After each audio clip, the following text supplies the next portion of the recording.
Hey everybody, welcome to today. I'm Ryan Shantz, I'm the CEO of SumoQuote, and we're incredibly grateful to have you here. Thank you to Sancha for that warm introduction there. Yeah, this is going to be a great day. We've been planning on this day for months. We talked a lot at the beginning about what do we want the theme to be, and for SumoQuote, we've always been about growth. We've always been about wanting to help with sales, wanting to grow revenues, but there's a lot of different ways that we can grow, right? We can grow top line revenue, we can grow net income, we can grow productivity. There's some really interesting things that we can do. So we wanted to spend the day talking about growth, and we brought in a really phenomenal lineup of speakers for you. What we heard from last year was that you guys, in having a session, a day like this, wanted to be able to focus on your SumoQuote accounts as well. How can we improve them? How can we help scale them up? How can we help get your SumoQuote accounts ready for more growth for you in 2024 as well?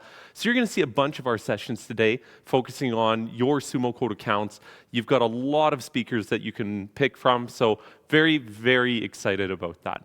Now, before we get going, I do want to say a few thank yous. So first and foremost, our sponsors, they have helped make this happen. We work with a lot of best-in-class companies out there. And so please go, there's an expo area within the event today. Spend some time in there, check it out. You're able to view some videos on them. There's some calls to action if you want to learn more about them. We certainly want to make it easy for you to connect with them. But thank you so much to our sponsors. They're a phenomenal group, and again, we couldn't have put together a day like this with this caliber and quality without a group like that. The second is our speakers.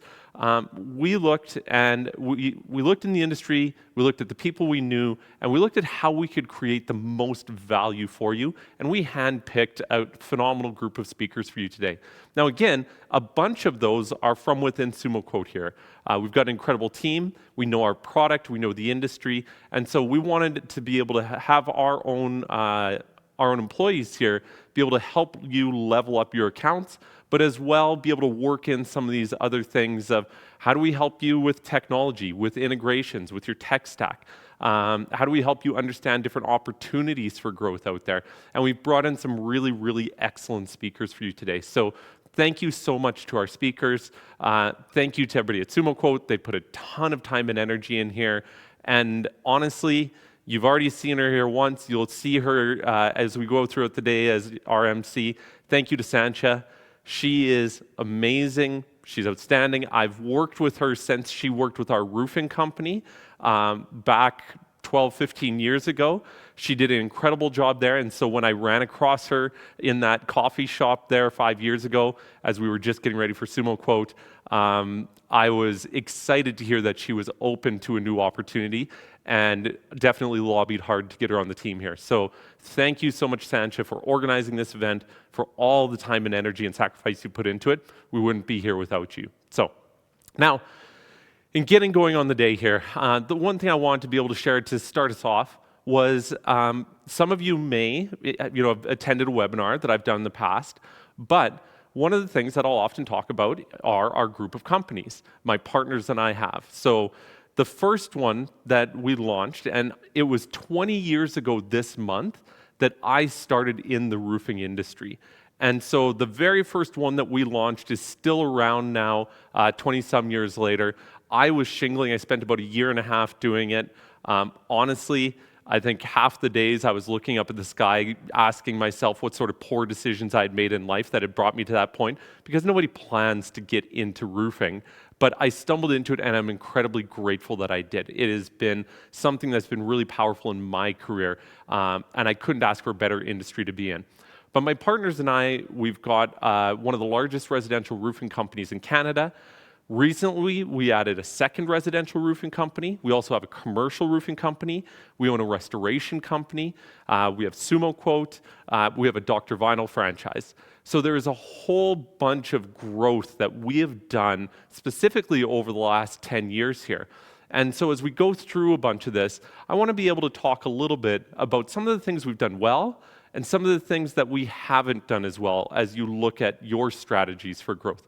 Two of the companies that I didn't mention in there, one was a landscaping company, and the other was a design build company. And the design build company, we actually tried to launch twice with 2 different champions and ended up shutting it down both times.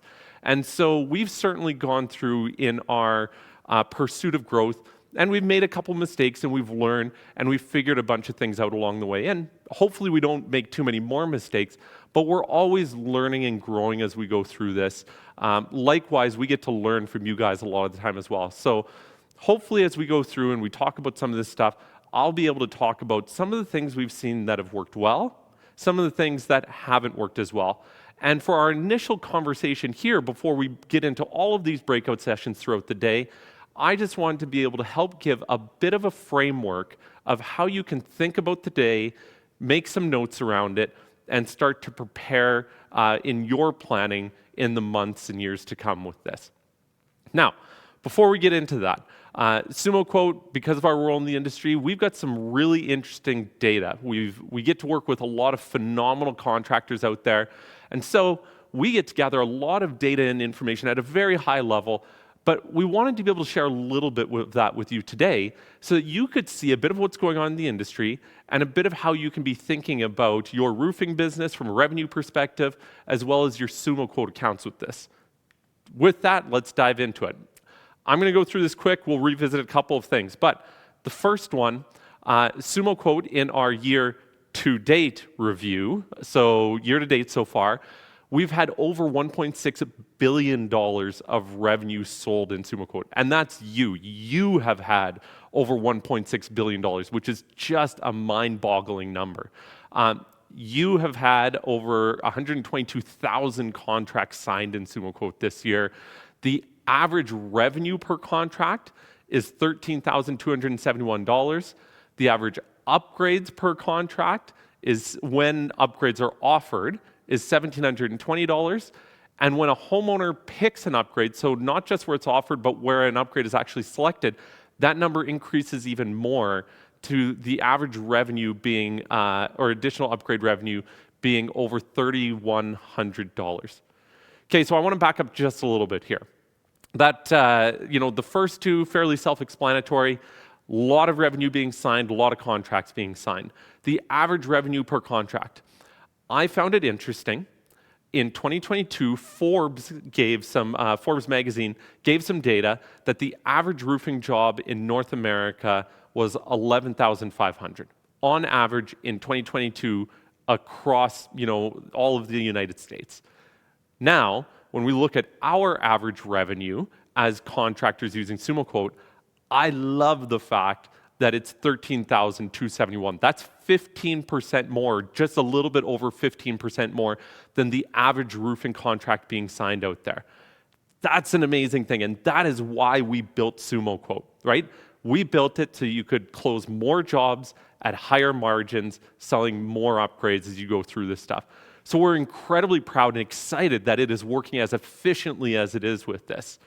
When you think about that revenue, that's what you need to be able to run a healthy, profitable, scalable business. We know the number of roofing contractors out there that are here today and gone tomorrow. And what we want our contractors to be able to do is to be around for a long time, to have healthy margins, to have healthy profits, so that you can offer a great warranty and you can be around to service all of your homeowners in the future. So we think that is an incredibly important number there. Now the upgrades here, right? The average upgrades when upgrades are offered. So I find it very interesting that at times upgrades aren't being offered, because in SumoQuote, it's such an easy, natural thing to do. It just makes it a part of the conversation as you're going through with homeowners. So even if a homeowner doesn't select any upgrades at all, the average contract is coming back with $1,700 of signed upgrades. Now, as soon as a homeowner is interested and selects an upgrade, they often select more than one upgrade. So I'll give you a quick story on this. This was back in about 2017. We had the prototype for SumoQuote. We were using it with our roofing company at the time. We hadn't built and launched SumoQuote at the time yet. But what we did was we sent a contract to a homeowner. Now, we didn't have good, better, best and all this stuff, so all we did is we sent a single quote, and then we sent the ability to sign off on upgrades. On the upgrades, we had the additional cost to upgrade to a Class 3 shingle, the additional cost to upgrade to a Class 4 shingle, high profile ridge cap, ridge venting. I think we were maybe offering a skylight replacement on there as well. We got the signed contract back. Homeowner had checked off every single upgrade. And we looked at that and we're like, great, this is awesome. They want to do everything here. We looked at it again, we're like, ooh, they selected the Class 3 shingle and the Class 4 shingle. We had to go back to them and say, hey, yeah, no, sorry, you were only supposed to select one of those. We're not going to install 2 shingles on your roof. And they said, oh man, I just wanted a really good roofing system, so I just checked everything off. And I hope a few of you are chuckling at that, because honestly, it just goes to show, like, when you put these options in front of homeowners, they're going to pick them. And so just by making sure that upgrades are offered every single time, it is such a powerful way for you to increase that revenue and gain that additional 15% over the industry average out there. Now, this is the data side of things. And again, we love this because we sort of are able to take this as fact as we go through it. But we know there's tons of stories, and we hear these stories all the time that go behind this stuff. So I want to share a few of those because our team internally here gets really, really excited when we hear these stories. We love hearing them. So please let your customer success manager know, or anybody on the SumoQuote team, because we love to share these internally, because these are really powerful at the end of the day, right? So when we go through, Tyler from Paramount said, I just sold my first job with SumoQuote yesterday. I was with the customer and I had him hold the roof report and read the numbers to me as I entered them in. He thought that it was cool as shit. Winning that job just made SumoQuote pay for itself for the year, which is awesome. Thank you, Tyler, for that. And yeah, that's the easy part with SumoQuote is you sign one additional contract with it in the year, and we're going to help you sell way more than one, and it pays for itself through that. Ted over at All Seasons. We use SumoQuote for an insurance job where we're up against a major competitor in the insurance field. The presentation SumoQuote provides and the ability to customize it to our style impressed the customer. We won the job. Love it. Great for insurance and retail. Thank you, Ted. Franco over at Tennis Roofing. It's all about the sales presentation. The look is everything. Homeowners are blown away by our presentations. SumoQuote is what allows me to be organized on the top of my sales game. Franco, you nailed it. That was the entire purpose of SumoQuote when we built it. For the homeowner, when they've got 3 different quotes in front of them, 2 of them are those generic CRM or just an Excel spreadsheet or a number in an email, and the third one is SumoQuote. The homeowner is able to visually see that this is a best-in-class company that they're working with, and you put care and craftsmanship into everything we do. So thank you for that. James, my customers are blown away by my presentations.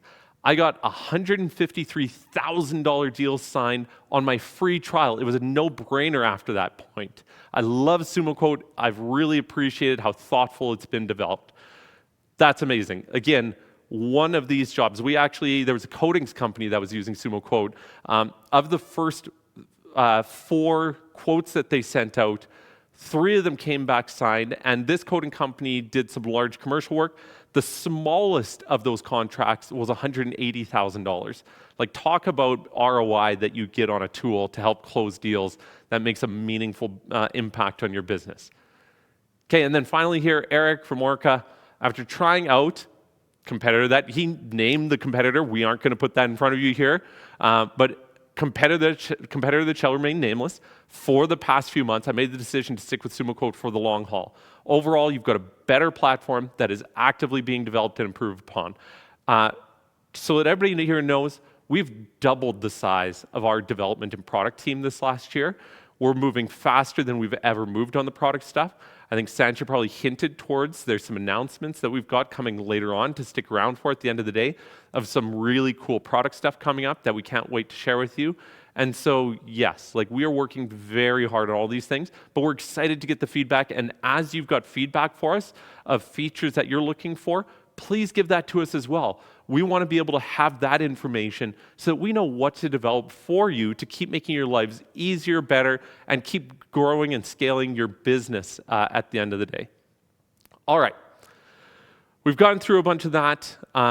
I quickly want to touch on something here before we get into growth strategies, because really, to me, this is kind of this most critical component to make sure that you're motivated and implementing and accountable at the end of the day. And it's this whole concept of knowing your why. Internally at SumoQuote here, we kind of nerd out on the emotional intelligence side as well. And so we often have a lot of our people do an Enneagram test. And it helps us get to know ourselves as well as each other and what motivates us and drives us and what we're talented at and how to work with people. But whether you're a business owner, whether you're a salesperson, an admin, knowing your why is incredibly important for you to make sure that you're starting from the right foundation to then be able to build and execute on strategies. Simon Sinek did a whole TED Talk, went viral, incredibly powerful. But he talked about this from a business perspective. It certainly applies on the personal side as well, right? So he talked about most businesses know what they do. Well, we all know what we do, right? We install roofs. We know how we do it. Or typically we know how we do it. Sometimes when you get into specific roles called sales, you may not always have a process for how each salesperson goes through it. But very few businesses know why they do something. And when you relate that personally, that's incredibly powerful to really truly understand your why at the end of the day. Now I'm going to give a quick example here. This one's a little bit embarrassing. Bear with me. I've shared this with a couple of people out there. I've certainly never said it publicly like this before. But I've got a brother. That's not the embarrassing part. My brother's in roofing, which is awesome because neither one of us sort of came through the trades really growing up, and our parents weren't in the trades. So love that we both wound up in roofing. But I often tell my brother that he's an embarrassment to the family and that I can't sort of acknowledge that he exists. And the reason being, he doesn't use SumoQuote. Like, I've offered it to him for free. He doesn't need to pay us anything, just use it, and he still won't. And I tell him when he finally signs up for SumoQuote one day, that'll be the day that we have to sell the company because now we've got everybody out there. Because he will be the last person in the world to adopt anything technically. I swear he didn't get an iPhone until probably 2019 or something. Like, he was one of the last people I knew to get a smartphone out there. But he knows his why. Okay? He and his business partner, they both know they run framing crew, they run it year-round, that will often do siding and some addition work and stuff like that as well, and they run their roofing crew from April through September. And all they want is enough work to get them through the year. They don't want any more than that. So SumoQuote, being able to get them more work, he has no interest in it. And the fact that it's technology, he has doubly less interest in it. But his why is his family. He's got an amazing family. He's got a bunch of beautiful kids, all my nieces and nephews there. And his why is to be able to spend a couple of years every winter just with his family. And that is such a powerful driver for him that he bases all of his other life decisions around that. And so as much as I enjoy mocking him and making fun of him for this, he just smiles and nods and rolls off his back because his why at the end of the day is his family, and that is how he bases all of his decisions as he goes through this stuff. So there you go. I've confessed it to you here today, but knowing your why is incredibly important for you personally as a salesperson, for why you're motivated to go out there and work hard and get those commissions, whatever that why may be, and I'm not going to suggest what it could be. And as a business owner or as an employee, we've each got our why, and we've each got phenomenal opportunity out there. So let's just not forget that there's really important things that go into ultimately what our growth strategies are as we look forward. All right. There are traditional growth strategies, and then I'm going to suggest that there's a different way at looking at strategy in general and how you can think about it as a business. So the traditional ones, these are ones that I would imagine we're all thinking about when we talk about growth strategies. So these would be service department. Again, very fortunate with our roofing businesses, but I think on the roofing side of things, I think we've done about $3 million worth of service work in the last 12 months. It's an incredible driver for us. We love having a great service department at great margins. Others don't want to do service. I completely understand it, but that is very much a traditional growth lever for people. Commercial division, we've done that as well. Working with property managers, the ability to connect with them, have them funnel you work constantly as you're going through, oftentimes for service, but then leading to some of those really, really large replacement jobs at the end of the day. Siding, gutters, windows, specialty products like hardy or metal. We actually, on our commercial division, we've got a full metal shop. So we do all our own bending. We actually sell drip edge, valley metal, step flashing, all of that to the local distributors here as well. So we've really sort of grown out the metal side of things with our business. Builders, architects, engineers, anything going direct. So that's similar on the property manager side. But as a roofing business, I would suggest that these are kind of very traditional ways that we've thought about how can we grow and scale our business. And we're largely just thinking top line revenue with this stuff, right? And this is great. These are all things that we should be thinking about and considering for our business and learning from other companies out there and going to conferences and trying to study and understand this stuff as much as we can. I'm going to suggest there's a slightly different way of looking at what your growth strategies can be. So, new growth strategies, and we'll touch on them here, and then I'll kind of dig into them one at a time. Overhauling your sales process, massive growth strategy. Growing your solar knowledge, again, very significant opportunity of what you've got. Optimizing productivity is a growth strategy. Now, that might not contribute to top-line revenue, but it can certainly make an incredible impact to your net income at the end of the day, right? Adding additional revenue streams, which I would say is more of that traditional method, and creating accounting and financing benchmarks. So I want to touch on each of these a little bit. And then what we're going to do is we're going to get into a framework of how to evaluate these and others, because I certainly don't want to suggest that these are exhaustive of what growth strategies you could have. But I also don't want you to think that growth strategies are only about adding additional, only top-line revenue strategies and doing it in a very traditional way. So there's some very, very interesting ways you can go about this stuff. Okay, overhauling your sales process. Inside and outside sales. Again, the advantage of having a roofing company is I can speak from firsthand experience with this stuff. So 2020 and 2021, we had a couple of very big hailstorms here, which is phenomenal. We love it and thrive in hail. We know how to do retail. We do it very well. We thrive in hail. We have some very specific processes set up in how we go through it. And actually, I'm going to be running a breakout session this afternoon talking specifically about our insurance process and about how we go through very specifically with our technology and our staff and structure how we respond to a storm. So it's very, very scalable for us. But with that, we had two of our salespeople in 2021 each sell over $8 million that year, which was mind-boggling. And that was a crazy number for us. We hadn't seen our salespeople hit numbers like that before. So very big storms, but very good processes in how we went through everything. Now, and I'm getting to my point on inside-outside sales here. Those two $8 million salespeople, one of them moved to an island off the west coast of Canada in 2022. And we said, we got to keep this individual. They are phenomenal. They know how to sell. They know our company. They fit our culture. We can have somebody do their inspections for them, and then they can continue to sell remotely. So essentially, we created an inside sales role for them. In 2022, they sold over $5 million of revenue, living on an island off the west coast of Canada. Like, tell me how that isn't the dream of like all of us here today. Maybe not off the west coast of Canada, which is super rainy and cloudy in the winter, but living on an island, south in the Bahamas or Mexico or something like that, just being able to sell roofing work, being very good at your craft, but structuring your business in a way where you can really create expertise and specialties for people and scale and grow your business from there. So the whole concept of how you do sales, that is a potential new way of thinking about a growth strategy. And I'm not saying the answer has to be inside and outside sales.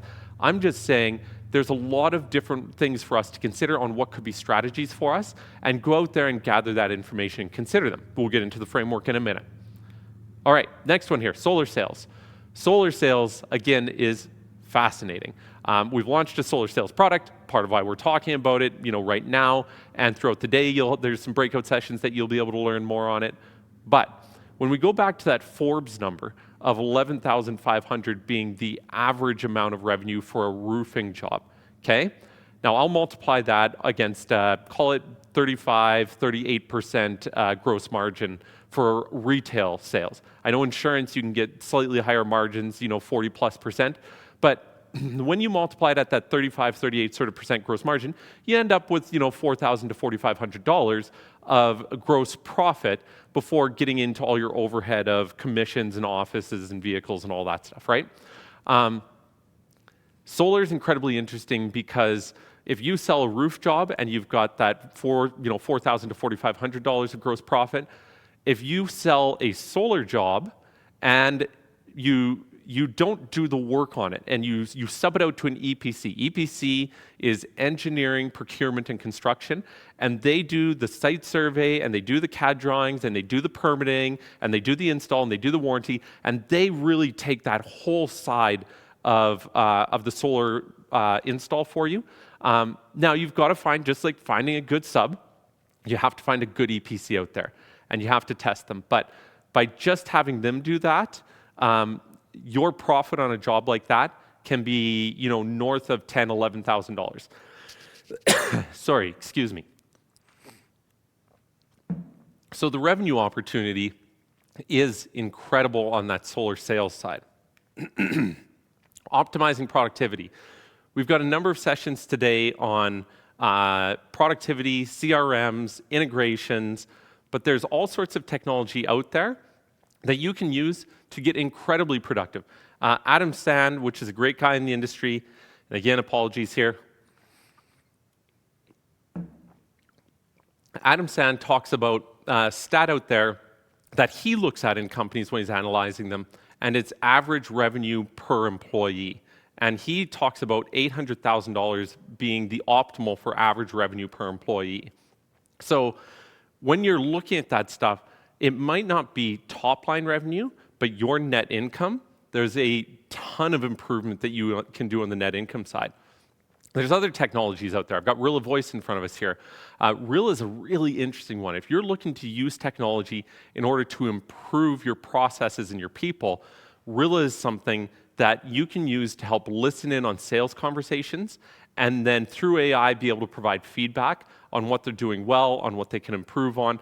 When I was a sales manager, this is something that would have been incredibly powerful for me to be able to have. But this is all about optimizing productivity and using technology within that. And again, we've got some really, really good breakout sessions coming up around this concept of optimizing productivity. Multiple revenue streams. I'm not going to touch or spend much time on this because I think this is something that is really that traditional route, right? We've already talked about the multiple revenue streams and thinking about it, whether it's a service department, whether it's commercial, whether it's gaining a bigger pipeline through working with property managers or insurance, whatever it is. This is more of that sort of traditional route, but it's a really important one and one that a lot of us can improve and grow our businesses from. So I certainly don't want to ignore it here either. And another one here, and I think this is one that probably wouldn't have traditionally been identified as a growth strategy, but your accounting and finance, this is the lifeblood of your business.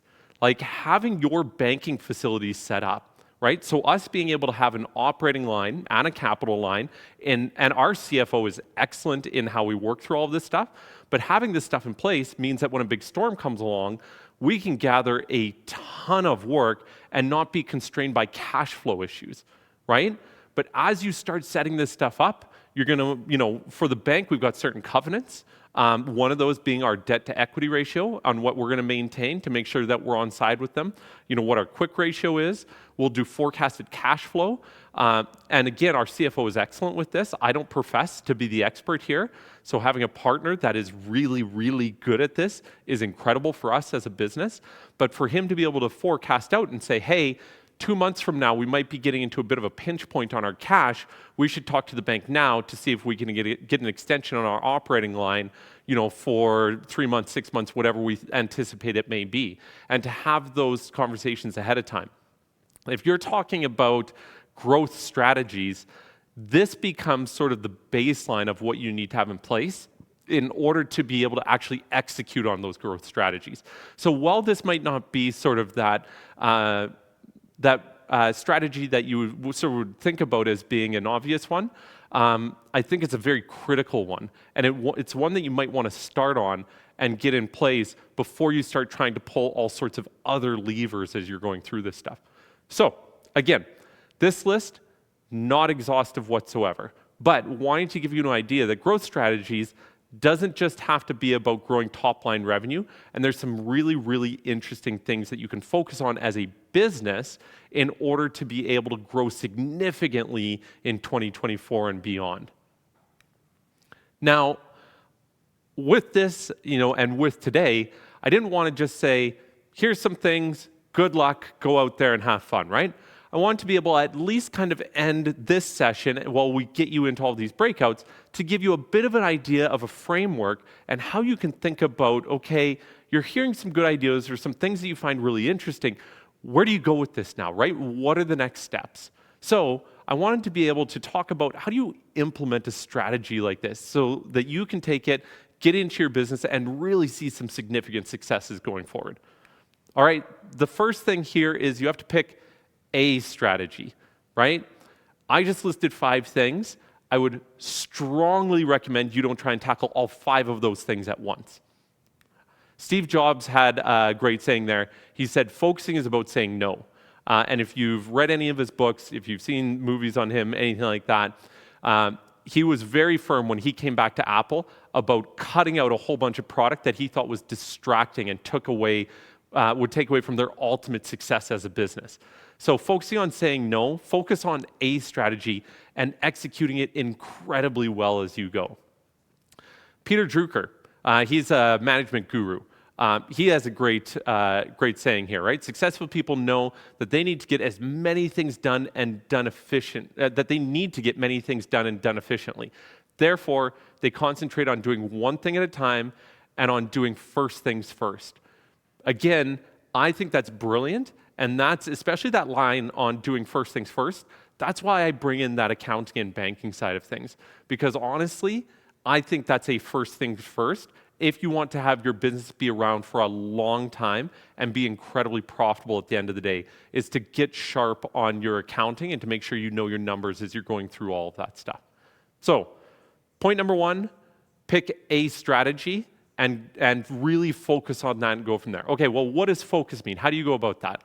Now you're going to plan your implementation with that, right? And I'm actually going to take this from our own internal product side here. So when we get suggestions from you and we're evaluating them and we're trying to figure out what are we building next from a product, there's a very specific way that we go through this. So in looking at that, what we do is we go through discovery and then design, then development, and then review. And this is a framework that you can use as you're thinking about when you pick a strategy, how do you go through this and really understand this well and tear this apart and dig into this? This first one here, discovery. Again, I'm going to confess something to you guys here. Some people have heard this. I've shared this a few times before, but so I was shingling 20 years ago, as I talked about, did a few things, I bought a denim line of all things, a blue jeans company. So I like to bug my wife when we're talking about, whether it's buying clothes or whatever, and I can say, hey, only one of us has been a fashion professional here. So, but at one point I owned a denim company. Now, if I had done proper discovery on denim, what it takes on the manufacturing side, what the risks are with it, how long it would take to be successful with it, what the competition was, I probably never would have gotten into it. I'll say it this way. It would have been wise for me to have never gotten into it. Technology here because I understood sales, and I understood specifically roofing sales and construction sales, and had years and years and years of experience in it, and I had known and felt those pain points. This was the space for me to be in. So going through really good discovery will save you incredible amounts of pain if you do your discovery very well to start off, right? Second one here being design, and I would say here, pick a champion. Now, 9 times out of 10, 8 times out of 10, as the business owner, you might be the champion. And that's great, that's what it is. But there might be somebody else that is a better champion than you in the organization. And so make sure as you're designing it that you're including them in these conversations, right? Make sure that you're mapping out the organizational impact, that making a change or implementing a strategy isn't just going to impact sales, might not just impact sales and production, right? But it might be accounting. It might create new departments. There's all sorts of things.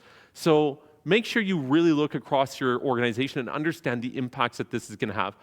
Plan your tech stack. One of the things with diversification is having potential synergies that you can leverage. And so if you've got a tech stack that you can use to get into something and it's high reward, low risk with a lot of potential synergies, that is a great way to plan diversification, right? High reward, low risk, lots of potential synergies with your tech stack, with your business, everything that's going on here. Honestly, that's why we were so interested in this concept of solar, right? You're a roofing contractor.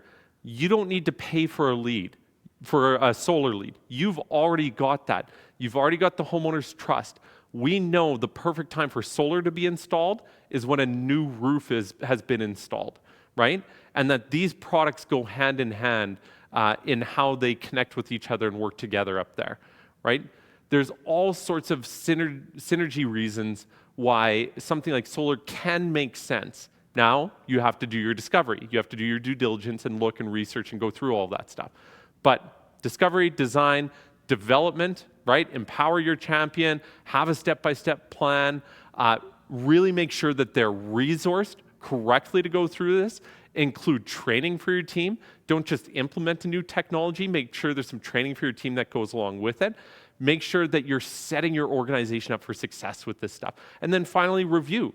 Are we hitting KPIs on this? What feedback do we get from the team? What do we need to maybe adjust or change with this, right? You need to make sure that as you're getting all of this information, that you're implementing a new strategy, that you don't just sort of pull that lever once and then set it and forget it, and ignore really optimizing it and making it all the better as you keep going with this. So as you're going throughout the day today, hopefully, this is a bit of a framework that you can start thinking about. So as you're going throughout the day, discovery. Just focus on discovery. Start thinking about what is a strategy that we really want to focus on as an organization. And then from here, and once you've picked your strategy, you've gone through this, then it's about accountability. None of us love it, but it's the most powerful thing in the world to see success at the end of the day. Great quote here, accountability is the glue that ties commitment to results. I will be the first to say, I don't love accountability, and this is not my expertise. I love moving fast, having vision, bringing a team together, getting everybody excited and on board. Thank goodness I've got incredible managers and partners and a team surrounding me that can be very good at this and create strong accountability structures. Again, as an owner, you don't have to be the one that is holding everybody accountable. You can pick a champion and ask them to hold you accountable, or if you want to move through this even faster, you can find a coach or a consultant. You can bring them on for a limited period of time in order to help accelerate your growth through some of this stuff as well, and really increase the odds of success at the end of the day with this stuff. So, with that, honestly, just enjoy your day. We've put a ton of time and energy into this. We've got a lot of great speakers. There's a lot of really incredible, fun stuff to be able to learn. Hopefully this framework helps kind of cue up the day in how you can be thinking about what you want your takeaways to be, what you want your next steps to be. And then honestly, as an organization, SumoQuote just wants to be able to support you in all this stuff. If there's things that you see today, that you learned, that you want more information from us on, whether it's from myself or others on our team, every one of our accounts has a customer success manager assigned to you. You may not know this, but you've essentially got a personal concierge from SumoQuote in order to help you with your SumoQuote account and, if we can, with your business. We want you to be incredibly successful as you go through all of this stuff. So with that, I'm going to hand it back over to Sancha, but thank you so much. Really appreciate all of you for being users, for attending this time today, and just grateful that you've chosen to spend your time and energy with us. Thank you so much, you guys.